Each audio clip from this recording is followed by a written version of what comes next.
Hey y'all, my name is Adina Barnett Miller, but I'm known to my students as Mrs. B. I've been passionate about West Virginia history for as long as I can remember, but my mom would tell you it all started when I was 3 years old and she bought me a West Virginia counties puzzle at Gino's Pizza. I've taught history in Ripley, West Virginia for over 20 years now, and I'm an adjunct professor who teaches college West Virginia history to high school students. Please join me for West Virginia History with Mrs. B, a field trip across the Mountain State to walk in the footsteps of those who came before us.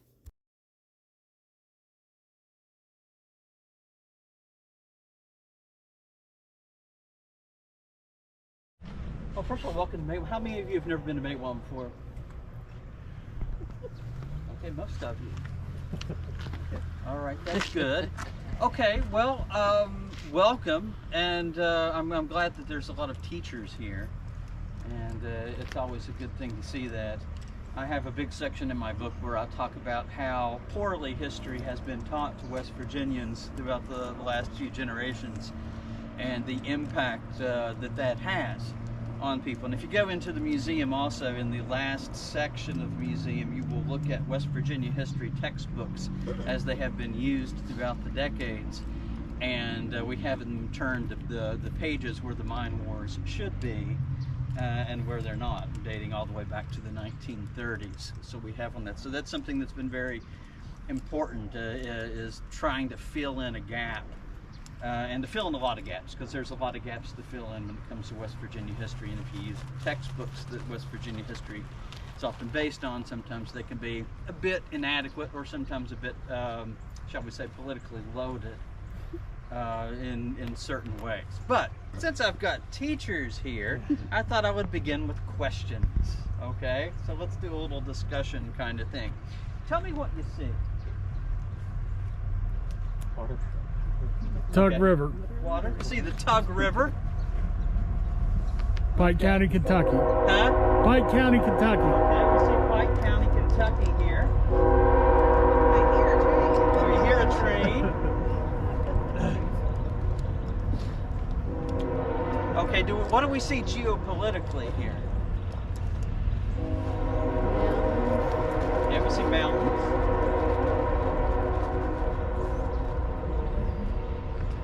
Now I thought about I usually start the tour here, but I thought about starting it up at Sid's grave, but I didn't know how many people we were going to have, and getting everybody shuttled up there would be an ordeal.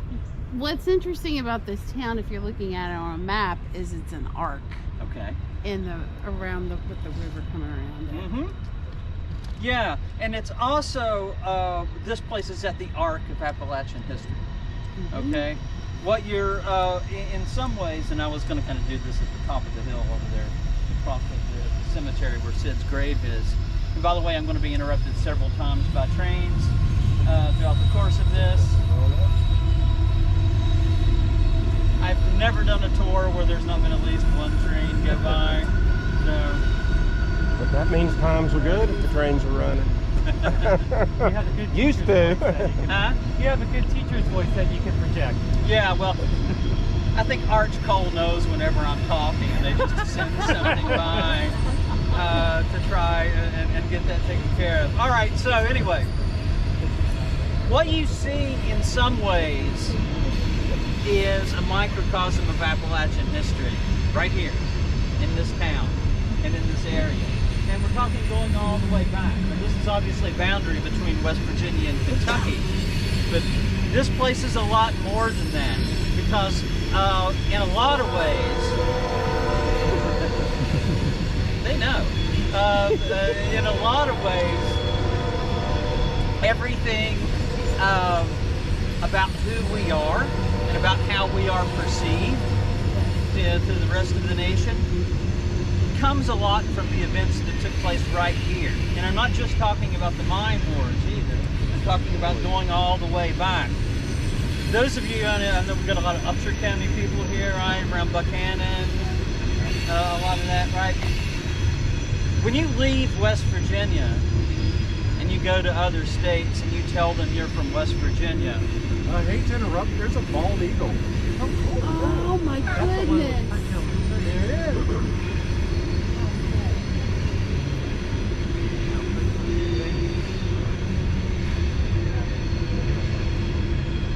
Thank you.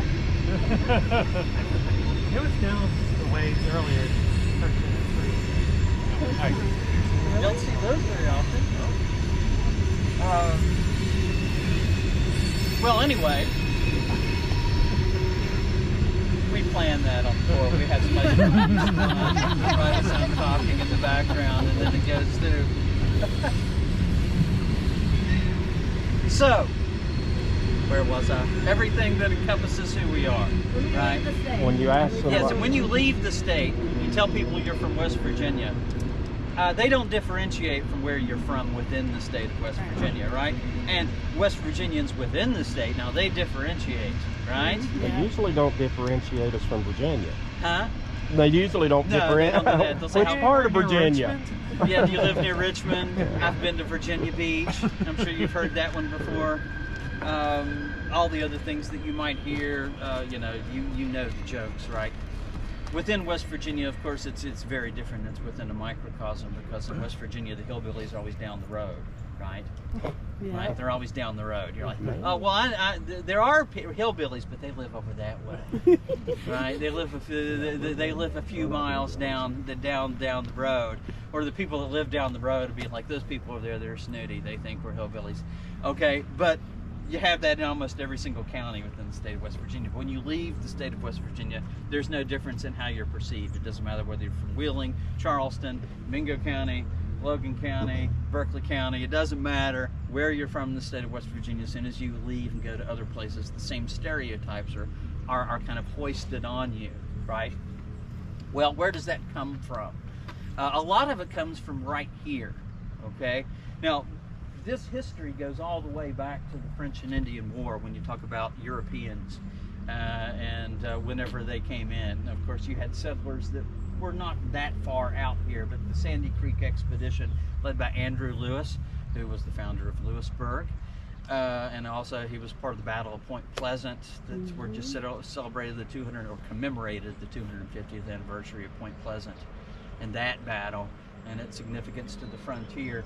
But he was with a group of Cherokee and another group of settlers that were looking for the Shawnee during the French and Indian War, and it's during that expedition, known as the Sandy Creek expedition, that we think that the Tug River got its name.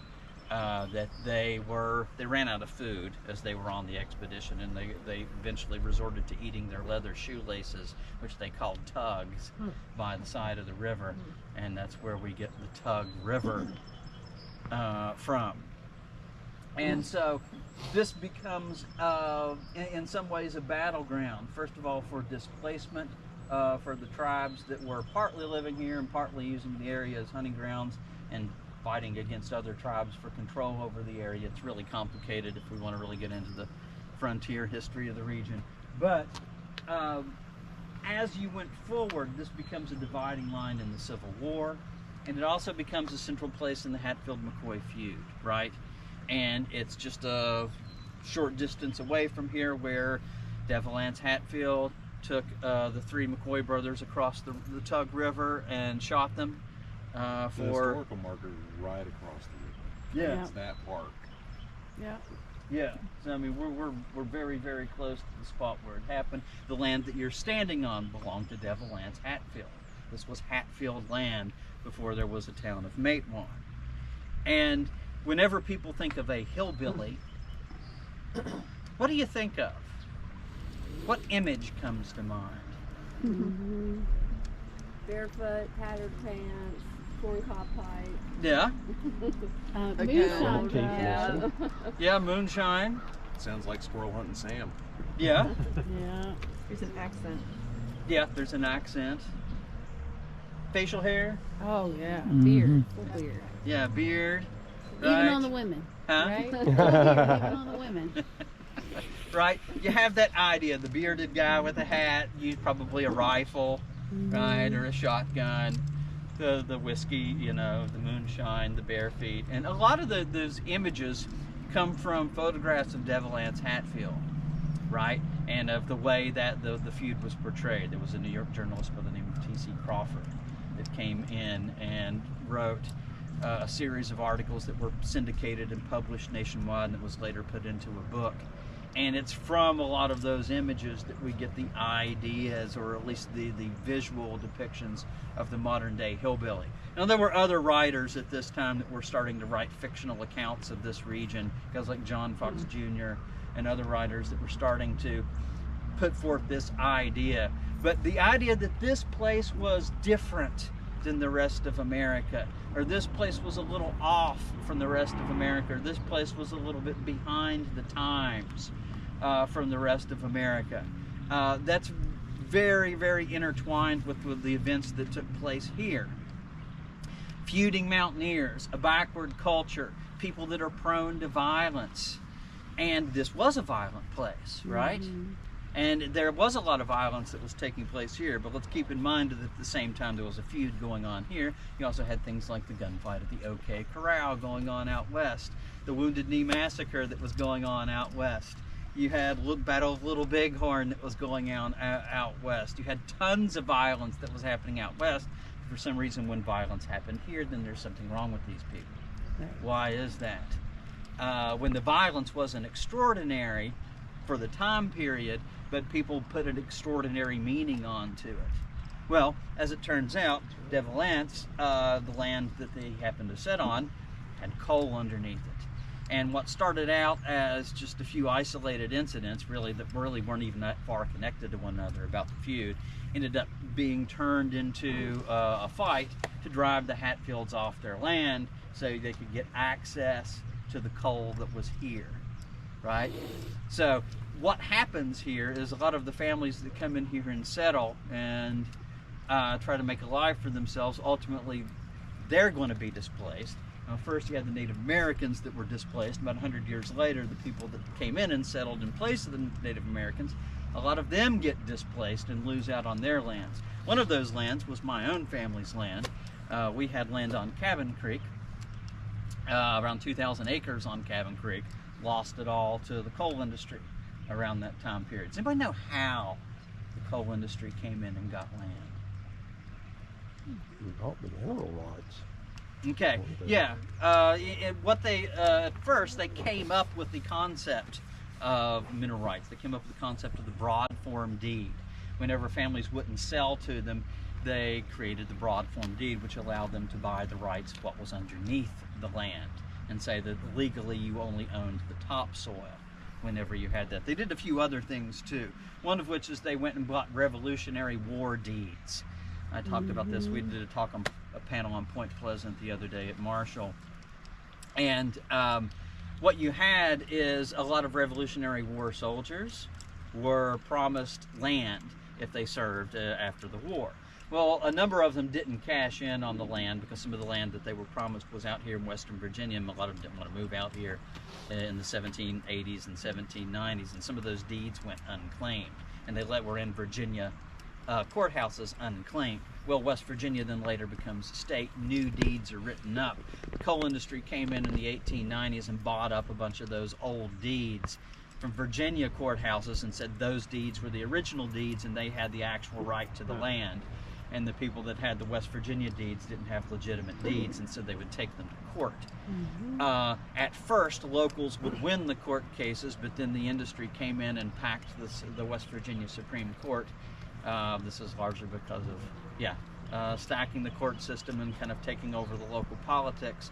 And then the courts began ruling against local families, and they started recognizing a lot of these deeds and started taking a lot of land that way. And sometimes they took land, sometimes they just actually bought, sometimes people did just sell their land. And sometimes people were forced out through other means. Then the 2 decades after the American Civil War, 9 county courthouses burnt down in West Virginia. 9 county courthouses burnt to the ground. There was a county courthouse burning epidemic that was taking place. And they all happened to be in counties where there was either a lot of coal or in some cases a lot of timber. My academic mentor, Ron Lewis, wrote a bit about this, his book, Transforming the Appalachian Countryside. But what I'm talking about here is a long-standing conflict over land and resources that has a really strong impact not only on the economic and social development of this region, but how we are perceived. And it's those misconceptions about our own history and about the conflicts behind it that really shape how we are thought of to this very day. Part of the purpose of this museum is to reshape that, and the way I call it in my book, identity reclamation. Kind of like reclamation after a mountaintop removal site, to say they're reclaiming the land after they try it. And you know, you can't fully reclaim it. You can't put the mountain back. I don't know how many of you have been on some of these sites. You can't put it back together, but you can try to reclaim it as much as possible. And that's kind of what we're trying to do, to try to show people our more accurate historical identity, and get a slowly chip away at this long-standing notion of who we are. All right, let's move a little bit further down now. Any questions? Feel free to interrupt me with questions at any time. All right, so this town obviously wasn't here. This was Hatfield lands. And then they end up selling off the property to a Philadelphia company, actually. And this area becomes the route for the railroad, the Norfolk and Western Railroad, to go through here and eventually make its way towards Huntington. And Huntington would be the major rail kind of depot place where coal from the southern area of the state would go to be distributed out to the big Midwestern industrial cities like Detroit, Cleveland, Cincinnati, St. Louis, etc., etc. But this town itself was not owned by the coal companies, and that's going to turn out to be crucial as we go on. But there wasn't hardly any coal being extracted, you know, obviously in the 1880s and 1890s. But by the time we get to World War I, this region's Mingo and Logan, McDowell County are producing more coal than anywhere else in the state by this time. And the Union Local has helped put this thing together.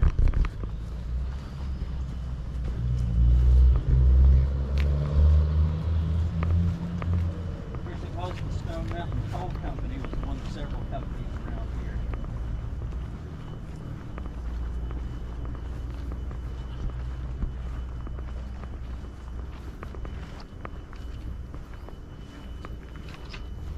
And you guys can feel free to come up around here. It's not like it's prohibited or anything.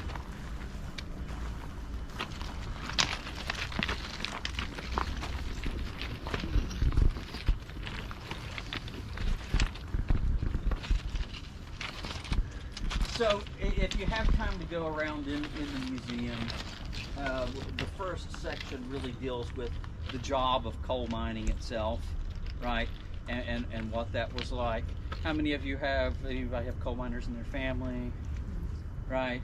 It's, you know, either you have somebody in your family or you know somebody that's connected to the industry in some way, right? That's pretty common. It was in my family too. But the early coal mining work was truly back-breaking work.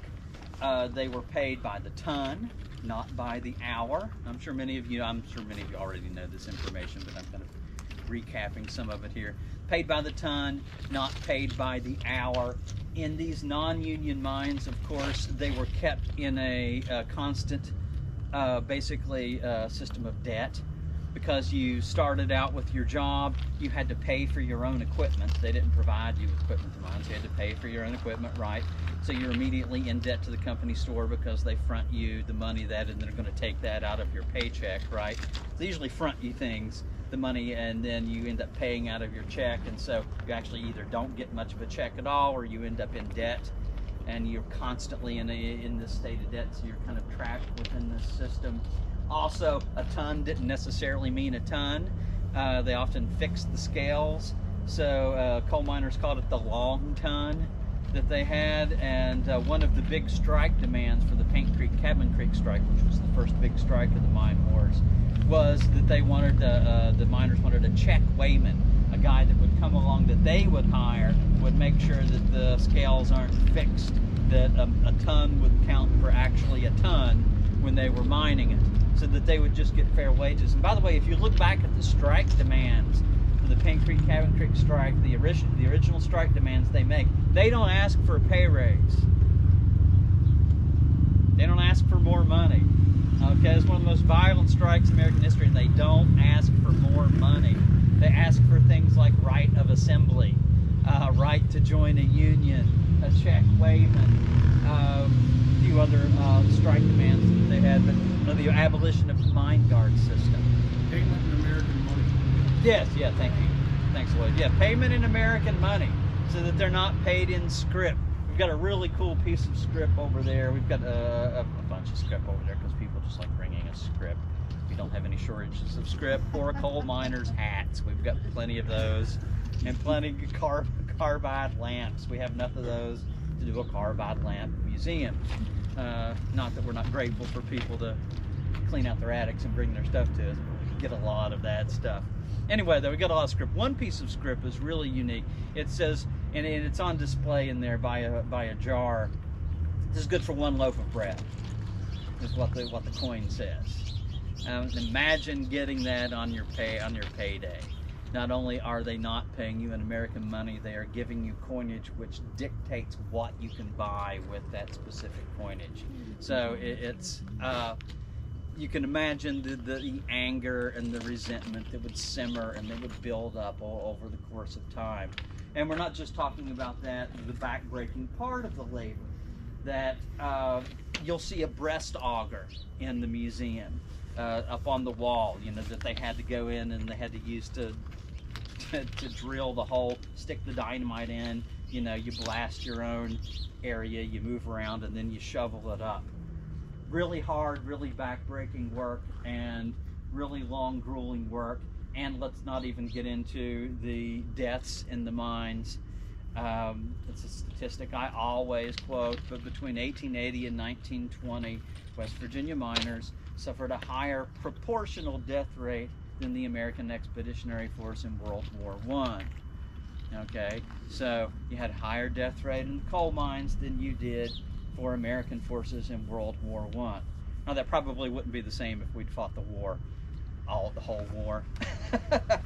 If we'd fought at the Somme and at Verdun, we might not have, those numbers might be different. But nonetheless, the point being is there were a lot of disasters. The 1920s would see an average of 400 deaths in the mines every year in West Virginia. So a lot of deaths in the mines, and that's not even counting black lung that would go on later. In fact, if you add up all the people that have died in coal mining accidents throughout our history, it's more deaths than almost all of our wars combined, with the exception of the Civil War and World War II. You can combine all of our wars with the exception of those two, and then you have about the number that have died in coal mines.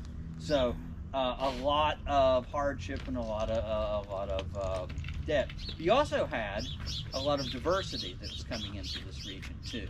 You had blacks that are coming up from the south. Blacks made up 20% of the total coal mining workforce by the time the miners were going. This was when they were a much smaller percentage of the overall population. They're less than 10% of the overall population, but they make up 20% of the coal mining workforce. You had about another 30% to 35% of the workforce as immigrant miners. A lot of Hungarians, Poles, Italians, East Europeans, lots of different groups. Some coal camps had as many as 20 languages that were spoken in them.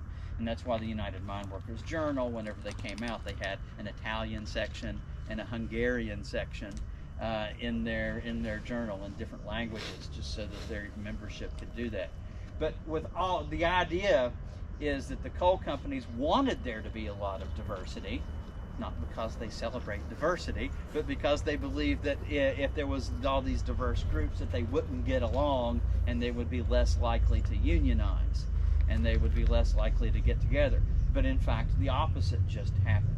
And keep that in mind when we're talking about West Virginia as a place that is perceived as behind the times. I hope that whenever you teach this history to your students, that you emphasize this point. We're always thought of as being behind the times, right? But the people that unionized and fought to make a better lives for these coal miners and their families, they were in some ways way ahead of their time. And I know I'm skipping ahead here, but whenever they're making the march to Blair Mountain, they desegregated every town they went through. They went through Danville and Madison, and they desegregated. They forced all the restaurants to serve the miners, all of them together, the black miners and the immigrants and the whites, all in the same place. They went into in Sharpless. They went into the company cafeteria. There was a different section of the cafeteria for each group to eat in. They forced the cooks to feed them all in the same room together. That's 30 years before Rosa Parks. That's 40 years before the Civil Rights Act. Okay, so the West Virginia coal miners that were being called rednecks, okay, they were a generation ahead of their time, not behind the times. That's something that I think that you should emphasize with your students. They don't get a lot of things to feel proud about our West Virginia heritage, and I think that's something important to impose upon them. The idea that we weren't as behind the times, and we need to find more things to be proud of, other than Mary Lou Retton was the first lady on a Wheaties box. You know what I'm talking about. When I was in 8th grade West Virginia Studies, that's the kind of stuff we learned. Mary Lou Retton, Jerry West, Don Knotts, Chuck Yeager, and that kind of basic stuff.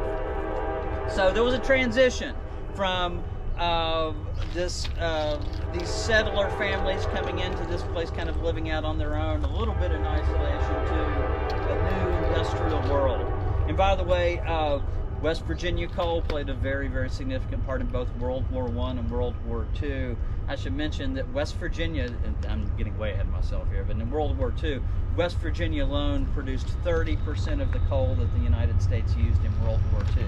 30% of the coal that America used in the Second World War. So coal plays a big part in all of that. But the workers, they know. So the workers were being left behind. So what are they going to do about that? They organized, they formed, United Mine Workers comes into town,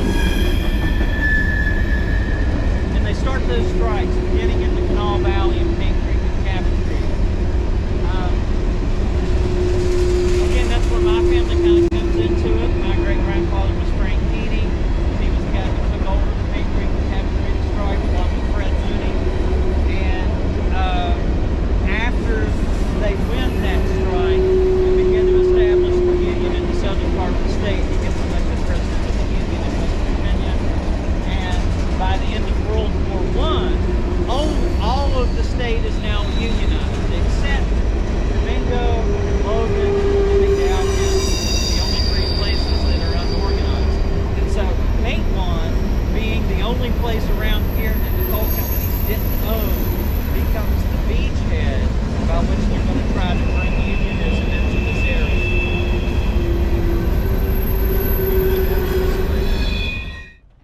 And after World War I, like I said, the entire state except 3 counties had been unionized.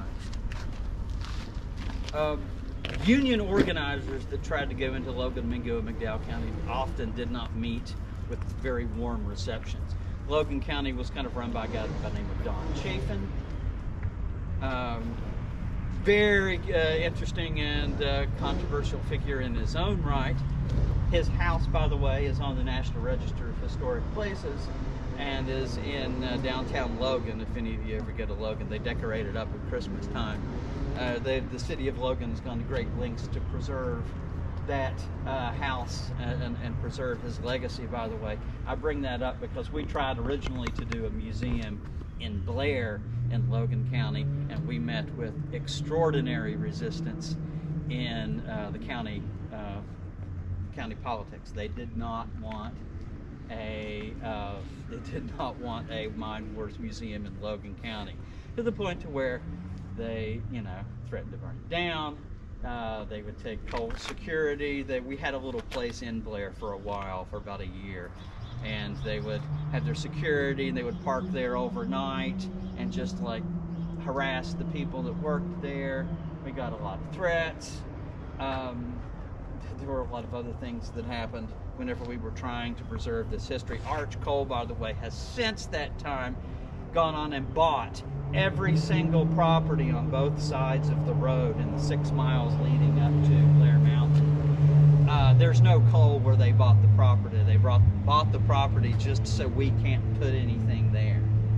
And I know this because I know the executives. I've met with them when we were trying to preserve the battlefield. Like, I know them by name, I know who they are, and I know what they're doing.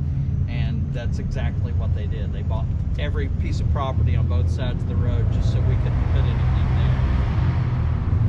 So, and this happened also to union organizers. They got a cold reception when they went into Logan County too. Some of them were thrown into furnaces. Some of them were outright killed. Some of them were just beat up and put on the train and sent back. My great-grandfather also got snuck into Logan County, Devilance Hatfield, who left Mingo County and took his family and moved to Island Creek in Logan County. He and his sons started helping the Union out in his last years. Not necessarily because they were so much pro-Union, but they were anti-Don Chafin, the sheriff.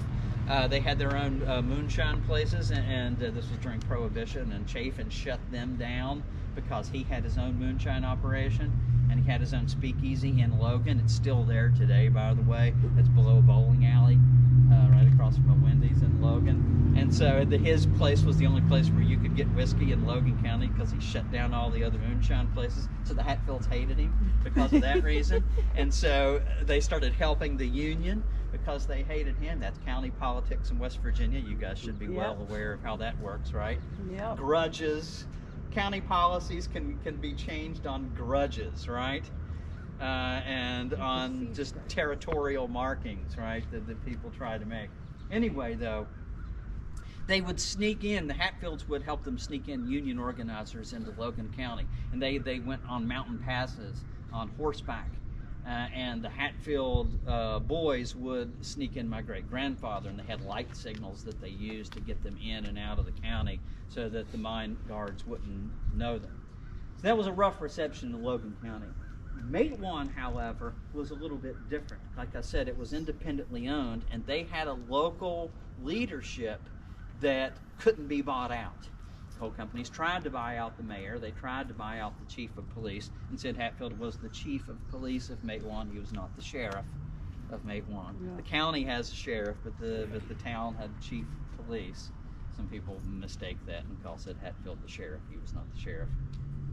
Anyway, though, Hatfield and Cabell Testerman could not be bought out, and they allowed union organizers to come in. And it's in the spring of 1920 that the first organizers come in. Fred Mooney, Bill Blizzard are among them. Later on, Mother Jones comes and she holds a meeting in that church building that's right behind you all. So Mother Jones was there. Fred Mooney and Bill Blizzard were here. And they established the union local here, Local 1440. And Local 1440 is the largest union local in America for the United Mine Workers. And it's the largest remaining. Not only was this the beachhead for unionization in this part of the state where they could come in and get some organizing, this was also the beachhead for the memorialization of that history. Because we got a cold reception in Logan County. We still do have a cold reception in Logan County.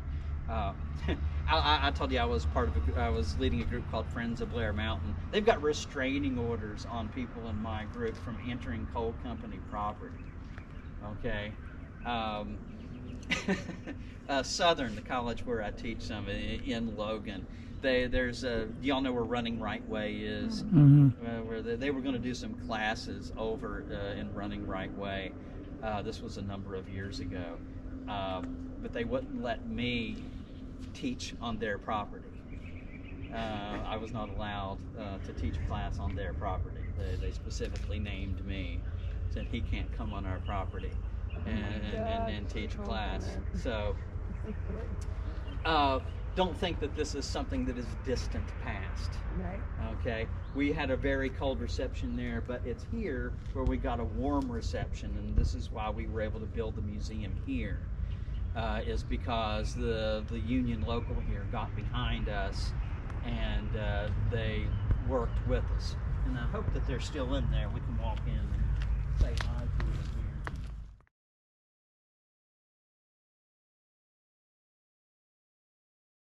here. So, I'm glad you guys, they were having their union meeting this morning, and then you guys got to go see them and meet with them. Okay, so here's the town of Matewan, and one of the things I love about this town, of course, I came here when I was in high school, you know, for like playing sports and stuff, but I didn't come here. I'm from Lincoln County originally, by the way, and coming back, it was many years before I came back. And you come through this, it looks like you're going back in time, doesn't it? It really has this kind of almost looks like an old western kind of town in a sort of way, the way it's set up, except a little bit more brick. These buildings go back to the original town, and I want to bring your attention to a couple of these buildings as to what was going on. The one car that goes through here in the last 2 hours has to be right when I see. They know. They know.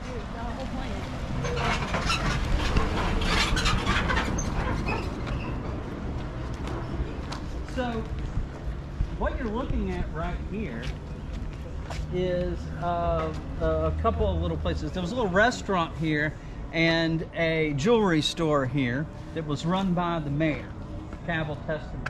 Now, as I said, the mayor and the chief of police couldn't be bought out. The coal companies offered, Stone Mountain Coal Company offered them money to kind of keep the union out. They also wanted to put machine gun emplacements up on top of these buildings, but they wouldn't let them do that. But anyway, this store and this restaurant that was beside it kind of became hot spots for union activity. And they used this area to smuggle guns. After, they go on strike, and of course they come in and evict people from their homes, and they start living in the tent colonies. And the tent colonies, there were several of them around here nearby.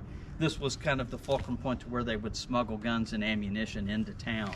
And so they used the store as a bit of a front to funnel guns in, and to get guns to the miners themselves. They also had an interesting way of smuggling ammunition. The women smuggled a lot of the ammunition in. A lot of the coal miners' wives did this. And I got this story from the grandson of Sally Chambers. Sally Chambers was married to Ed Reynolds, who was one of Sid Hatfield's deputies, who gets murdered on the courthouse steps at Welch alongside Sid Hatfield. Sally would later go on to marry Harold Houston, the attorney that defended Sid Hatfield in court, and moved to Florida. But anyway, Sally told this to her grandchildren, and what the women would do, they'd go to Charleston to Union headquarters, that's where my great-grandfather was at the time, and they would get bullets in Charleston. So they'd take the train up there and get bullets. And what they would do is they would take the bullets and they would put them in their underwear, put them in their bras, and put them in their panties. And then take the train back to Matewan. And of course, say their friends are cold, so they know. He gave you a look. Uh-huh. There was a look. There was a look. So they, so that's how they smuggled it in, because the mine guards wouldn't body search them that way, and that's the only way, because if the men were coming through, they would get searched. The women didn't get searched in the same way, and so that's how they were able to smuggle ammunition in. So many of those stories, and again, it's why one of the reasons I think the museum is so important, because people didn't talk about this history for many, many years, and there's so much written evidence that's lacking about the West Virginia mine wars, and a lot of those stories get passed down from father to son, mother to daughter, grandparent to grandchild, and they get brought down, and then people come back here and they bring their stories with them. And as the museum continues to be here, you know, kind of like a photograph, you know, that gets developed in the darkroom, you know, a clearer picture is emerging of the past as that happens. And we're getting more and more stories from people that are coming in and telling us things. But anyway, Sid Hatfield lived up on top there, and Coalfield Development has bought this, and they are in the process of restoring this area, and there's going to be some plans for it. The museum is going to be doing something upstairs, and I don't know exactly the specific plans. Right now, the plan is to have an exhibition that focuses on the people who lived in the Tug Fork over the centuries. So sort of broadening the scope a little bit. We're going to talk about some of what Chuck talked about early on, like the Native American population that lived here, the different immigrant groups, the African Americans who are coming up from the Deep South. And we're going to use that as a way to, I guess, sort of reclaim the narrative of West Virginia's diversity. Yes. So this was, and another guy I forgot to mention, this was also a place where a lot of espionage was going on as well. C. Lively helped run a little place here, and C. Lively was one of the many spies that was employed by the Baldwin Felts Detective Agency, and I'm sure you guys have heard of these guys, the Baldwin Felts detectives. And their papers are, the Felts papers are at the Eastern Regional Coal Archives in Bluefield, which is where the center, the headquarters of the Baldwin Felts Detective Agency was. And you can read the letters of the operatives, the spies that were sent in. And some of the homes in some of these company towns were built up on blocks, of course, and this is partly for flood relief, but also the mine guards would crawl under people's homes and listen to conversations and make reports on those things. They were very much, you know, as we talk about today being a surveillance state, you know, because of these things and everything else we have. But it was very much kind of a surveillance state in the coal fields, except the Baldwin Felts guys were doing all the surveilling. And this is, of course, going to boil over. Let's go down here to the site of the actual gunfight.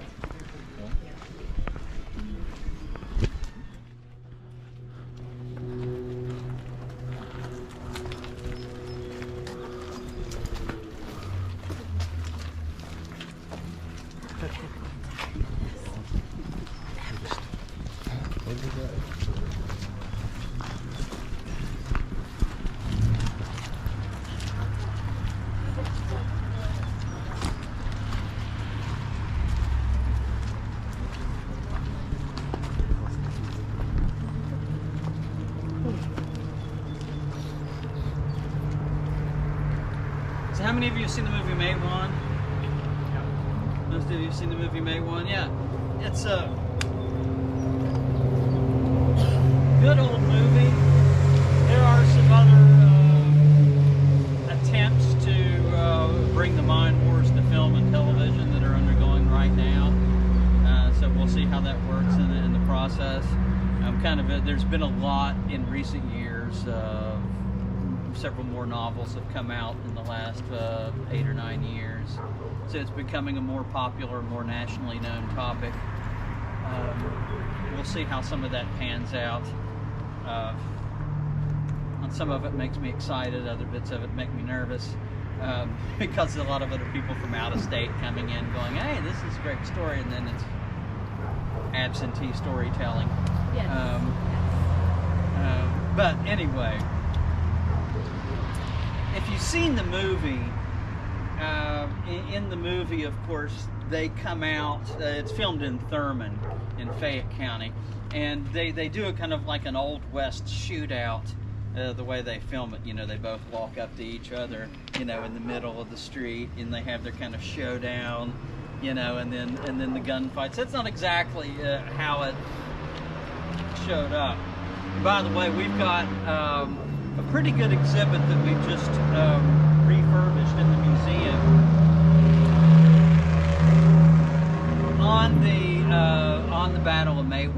Chris Cooper, who starred in the film.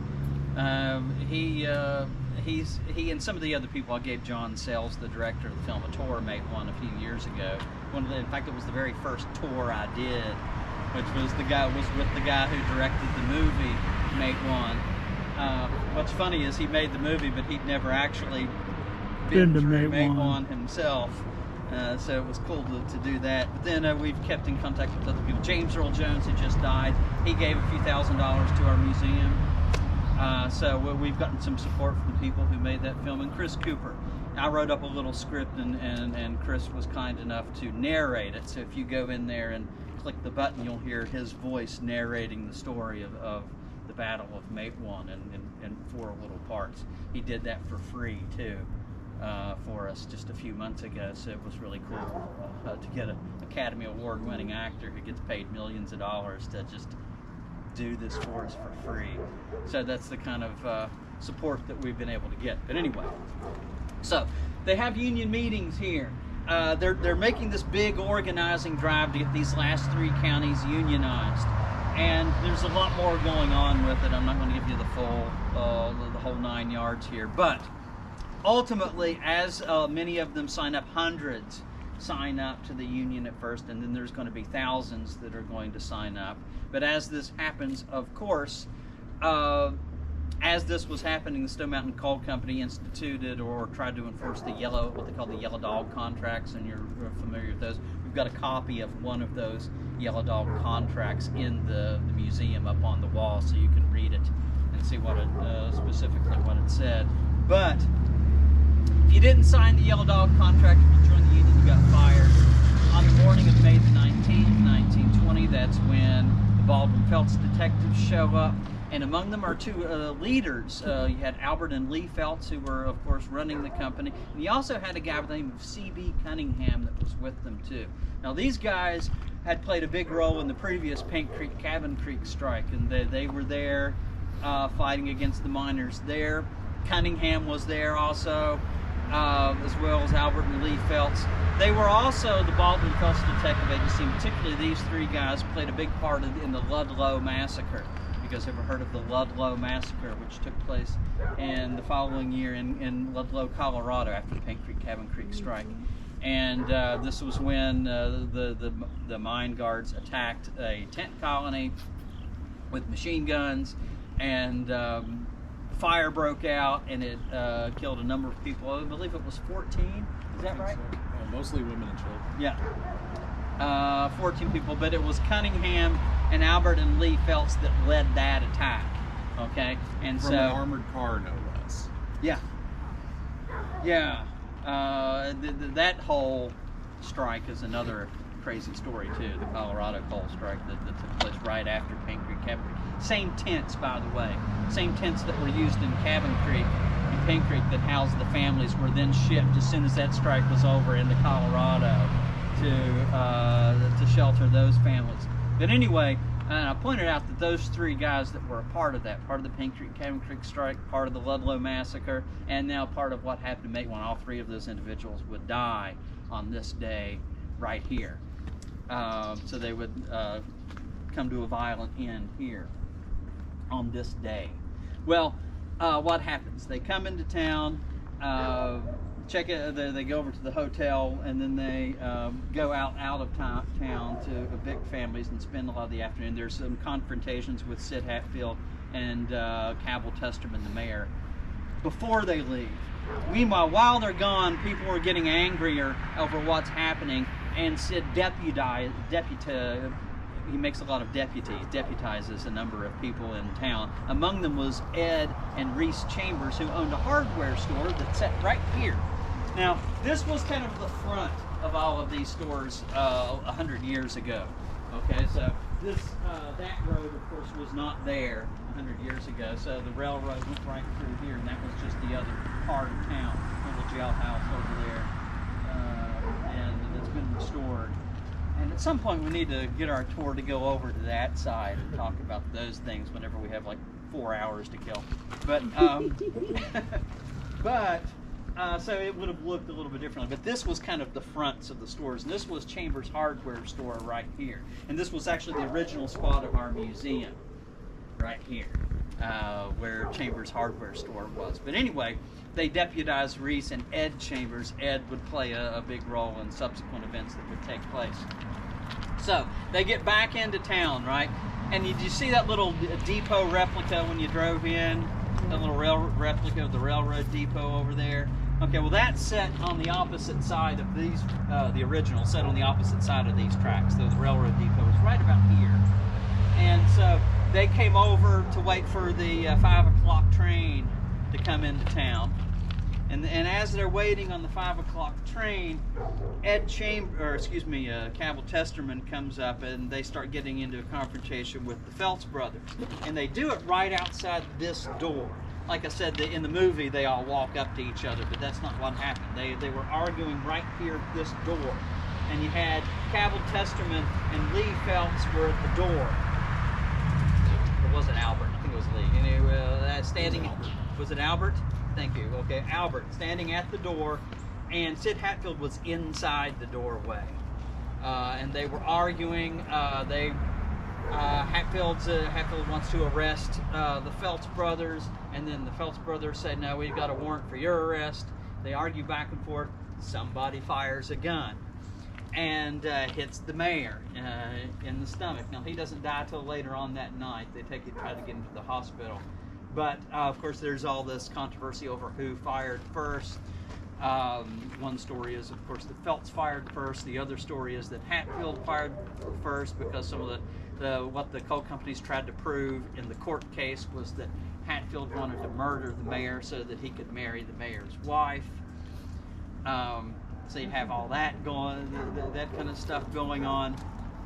But anyway, although Testerman lived for several hours past that and never made any accusations towards Sid before he died, so that's kind of part of the thing too. But anyway, so then all hell breaks loose, right? So they start shooting down people up right there, people up on top. The fighting goes around the corner. But the Phelps brothers and Cunningham get killed. There's Testerman and 2 miners get killed. 10 people in all are going to die as a result of this gunfight. And then the mine wars are suddenly reignited in this area. It was a really big deal because, of course, for several reasons. Number one, it reignites the mine wars and the violent phase of it that was going to go on for another year, until we get to the Battle of Blair Mountain. But it also represented something new in that Sid Hatfield was a local elected official that didn't stand on the side of the coal companies, but rather sided, with the miners. And that was unusual for law enforcement back then. The state police, of course, was created the year before, was created to put down the strikes.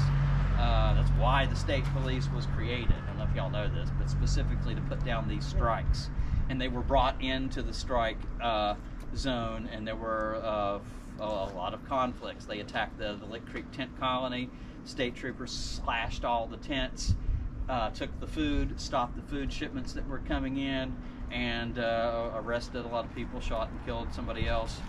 This was in the midsummer, of 1921. Just before Hatfields and Chambers were murdered on the McDowell County Courthouse steps. This would lead to other violent reprisals, such as the 3-day Battle of the Tug that took place in and around the town of Matewan, in which we think around 30 people were killed. We don't know the exact number of people that were killed at that fight, and it went on for 3 days, and it went for several miles, and there was fighting on both sides of the river. Even the cemetery where Sid Hatfield was buried in, you had miners that were up there shooting down into the town. Trains wouldn't stop as they came through. It's one of the big overlooked.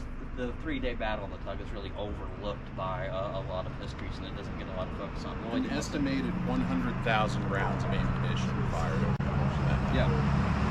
Yeah. At Blair Mountain, it was estimated to be 1 million. Yeah. Say that again. At Blair Mountain, the amount of ammunition fired is estimated to be around 1 million rounds. Yeah. Yeah, lots of bullets. We have lots of bullets here at the Mine Wars Museum.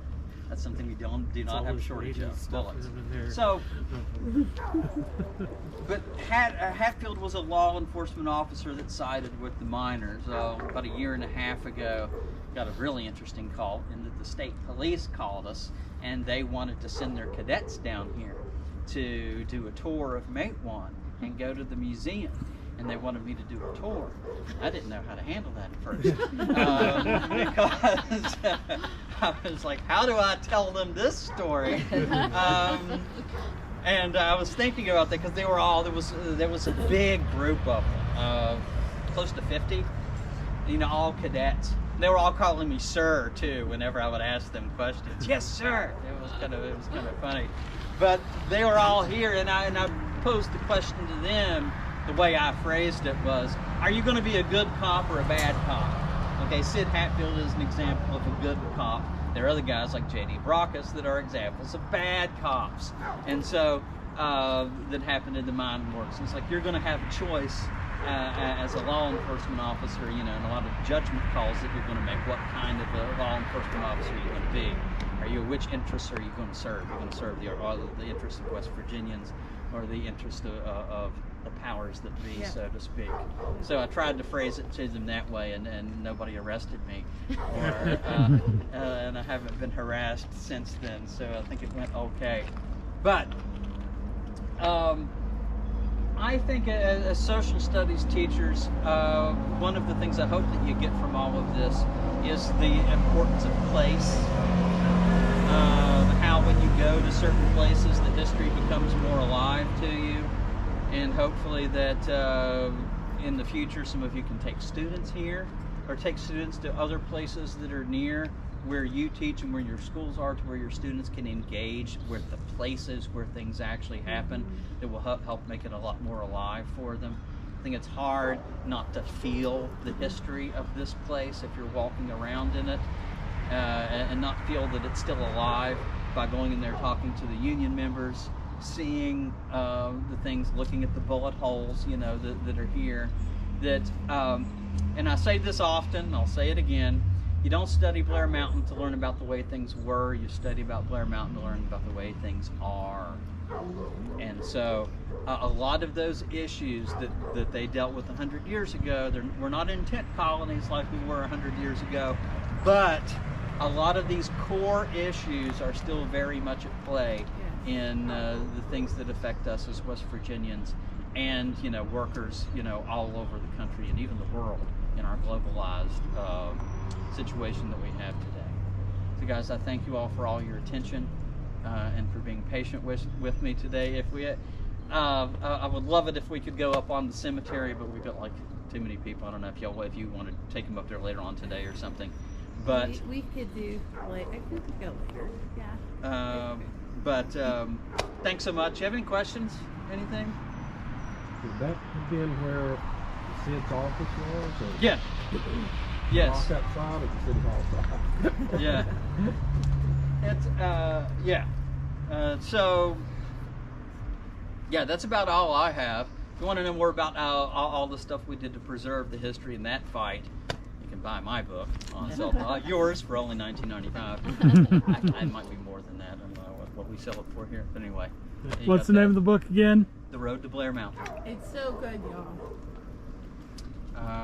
So Can I tell a quick little story? So You can- yes. Chuck was a teacher of one of my former students who was in my college West Virginia history class and then took your class and wrote his undergraduate thesis on the Mom Wars. So then he reads your book and he says, this book's amazing. He brings it to me. I read the book and I'm like, this is amazing. So I pass it to Dave. Dave reads it. Then he passes it to his mom. We've just passed this book to everybody we know. And what I connected with is they were all the names of people that you know in modern politics. It shows that the further we get away from these things, just everything still stays the same. Everything's the same. Everything's political. Everything's a fight. And everybody has to pick a side. Like those guys we're talking about in the Union Hall. You have to pick a side. So, read there's his a song book. about that. Yeah, which side are you on, right? Pete Seeger.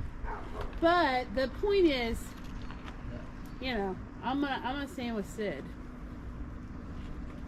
Yeah, thanks for that. You're Anybody else? welcome.